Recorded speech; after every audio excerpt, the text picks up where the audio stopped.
AI is just a natural progression of 2D to 3D to BIM to AI. It's just the way technology is moving. And I believe it's going to be fundamentally transformative, much more so than any other technology that's preceded it.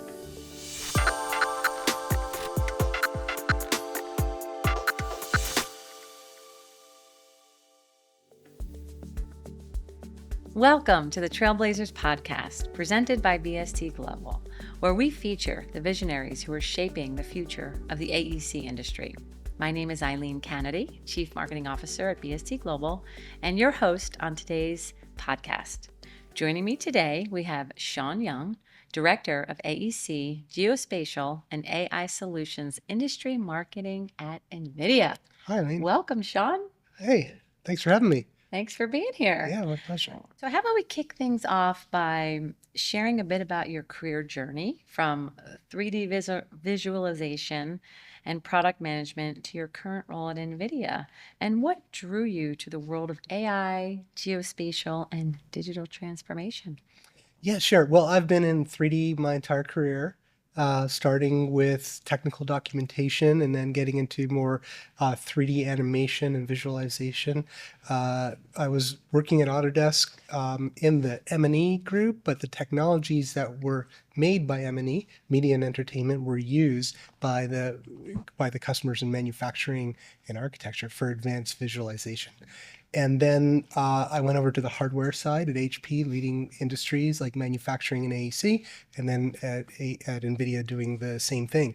And AI is just a natural progression of 2D to 3D to BIM to AI. It's just the way technology is moving. And I believe it's going to be fundamentally transformative, much more so than any other technology that's preceded it. I believe as well, and you make it sound so simple, just a transformation from BIM to AI.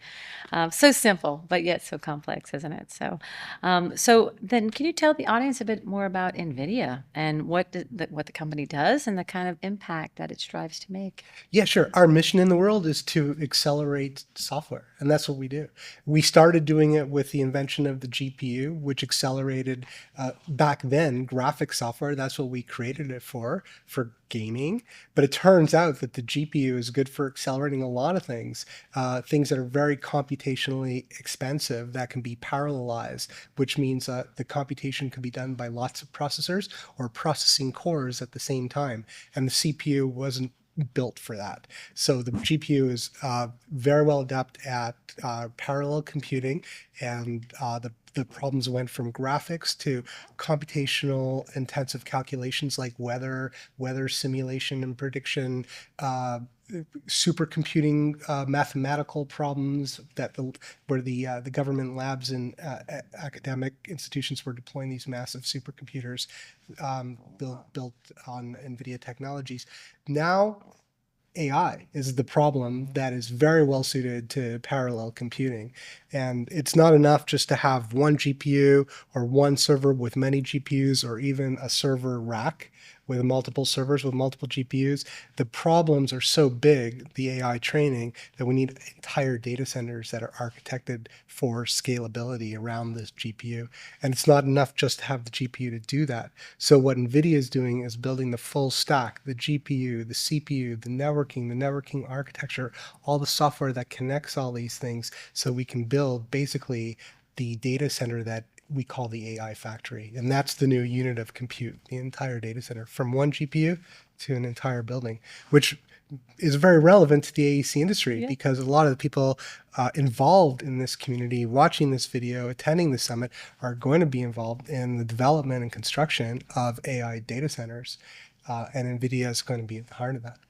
Well, and that was actually leading me into my next question, because NVIDIA serves so many industries. And how does your team really help to translate the company's broader mission into design, construction, and infrastructure professionals? Yeah, well, NVIDIA, we try to develop technology as horizontally as possible because that enables scaling. But go-to-market can never be horizontal. We've got to go to market around our vertical businesses and the customer requirements and the way that customers communicate in those vertical industries. I take care of that for AEC and Geospatial. So it's simply about understanding the customer requirements and the challenges and the way they work and matching that up with technical solutions that NVIDIA offers. And we also bring partners into the mix because we don't sell directly to customers. We sell through partners. So we work closely with partners to educate them on how our technologies solve industry problems. And that's the job of my team. Excellent. And the AEC industry is in need of, I mean, some people might say it's a little bit behind, but working with firms like you, NVIDIA, and your firm, I think is going to really help push our industry forward. I sure hope so. I That's hope why so that's why I'm too. here. That's Yeah. why you're here. So, and I've heard you before. You spoke widely about bridging the gap between AI research and real-time AEC workflows. Can you share how you're seeing firms successfully implement AI and maybe digital twin technologies to boost productivity, collaboration, and decision making? Yeah, well, there's this gap between the promise or the the mythology of AI, what everybody anticipates is going to be able to do, and actually getting it done. And you have to start somewhere along that journey, right? So because the sooner you start with the first step, you move on to the next step, just like anything else in life and business. So I encourage everybody just to get started. And it doesn't really matter how you get started. It could be with ChatGPT, Copilot, Perplexity, simple things that solve simple problems in your day-to-day job that may not be related to design, engineering, or construction. That may be like HR or other administrative tasks. And there's many off-the-shelf, easy-to-use technologies to do that. It's important that everybody start to get their feet wet and get comfortable with the notion of AI and what it really means and what it's good at and maybe what it's not good at, and slowly, but hopefully progressively, learn more and more and more about the technology and how to implement it in your organization. So many different ways to get started. Easiest way is just go to ChatGPT. Start there. Absolutely, and it's interesting because I talk about that all the time. I have kids in college, and ChatGPT is like not even thinking twice with that generation. So we talk about technology a lot and how much it's going to do, and I think training and education, just like what you were talking about, is probably going to be the bigger challenge. And as you get to different generations, it's going to be educating on the return, getting in and using it, and get your hands wet. So that's probably one of the biggest issues. It's a big issue. And I've also kids in college. I have two kids in engineering. And they don't have AI integrated into the curriculum yet, which is quite surprising. And I encourage them to use it because I expect it's going to be a requirement on the job. And those who know AI are going to be further ahead of those who don't, because it's going to be the new standard, like when BIM came around. So I think there's an imperative for the academic community to figure out, just as they have to figure out how to integrate CAD and BIM tools into the curriculum, they have to integrate AI.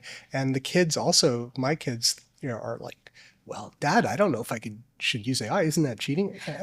No, it's not cheating. Funny? It just depends on how you use it. If you ask it to write your essay for you, yes, it's cheating. If you ask it to fact check or some specific questions to help with your research, it's not cheating. Exactly. I feel like I've had the same questions with my conversations with the kids, and I think whether it's kids in college or professionals, it does sometimes feel like cheating, but it's not when used properly. Yeah. And on a side note, when I did when I went to one of the freshman orientations, I think they used a stat of something like there's probably going to be 15 more degrees that will be developed by the time your freshman graduates, and meaning they have to keep up with technology, because right now, you're absolutely right, they don't have those degrees in the universities, and we need to catch up because when they get out, it's here. Yeah, exactly. They're going to be jumping onto a moving sidewalk that's moving quickly. Exactly. So,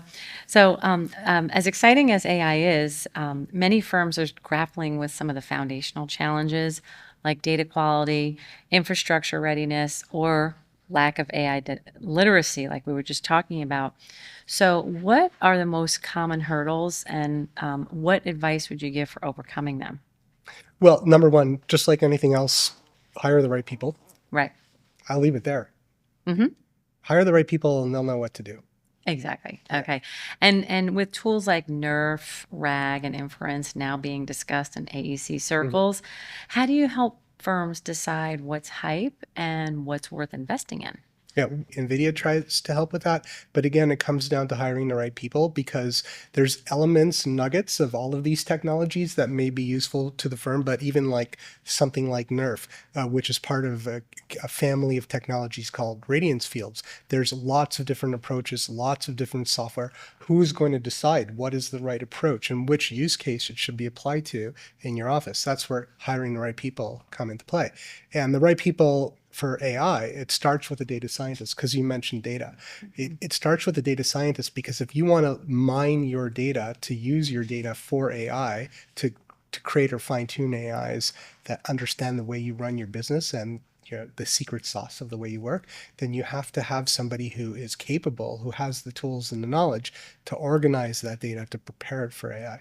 The next job title is an AI software developer, someone who can take that data that's been organized and prepped by the data scientists and deploy it or train or fine tune an AI. And finally, depending on the size of the firm, you may need somebody in ML ops who is capable of instrumenting the AI for deployment for mass consumption, either by the firm, thousands of people in large engineering organizations, or ultimately and hopefully by the customer too. Because I think that's I'm expecting this is going to be a topic of conversation this week, is how do you monetize all of this?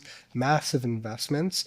Is it going to be just a cost center investment, or is this a new revenue stream? And I believe it is a new revenue stream because customers in this industry, the developers, need to have AI as part of the project deliverables at some point for asset operations. Exactly, and I completely agree with the different skill sets and prompt engineers. And speaking of that, do you see that these firms are going to start to do they hire different types of people, or is it really more about upskilling and reskilling? Well, there's both. So if a firm has the resources to hire the job titles I just described, then they can start working on their own AI in an informed way. At the same time, the existing employees should be upskilled, and that starts with the basics, like we were talking before, Right. with ChatGPT. But then it goes on to other maybe domain-specific projects or technologies like NERF for people doing reality capture. So for firms that might be looking to modernize, it's not just about the technology, it's about the culture, which we've been talking about, upskilling, reskilling. So how can AEC leaders really foster a culture that embraces experimentation, data fluency, and AI-informed decision making?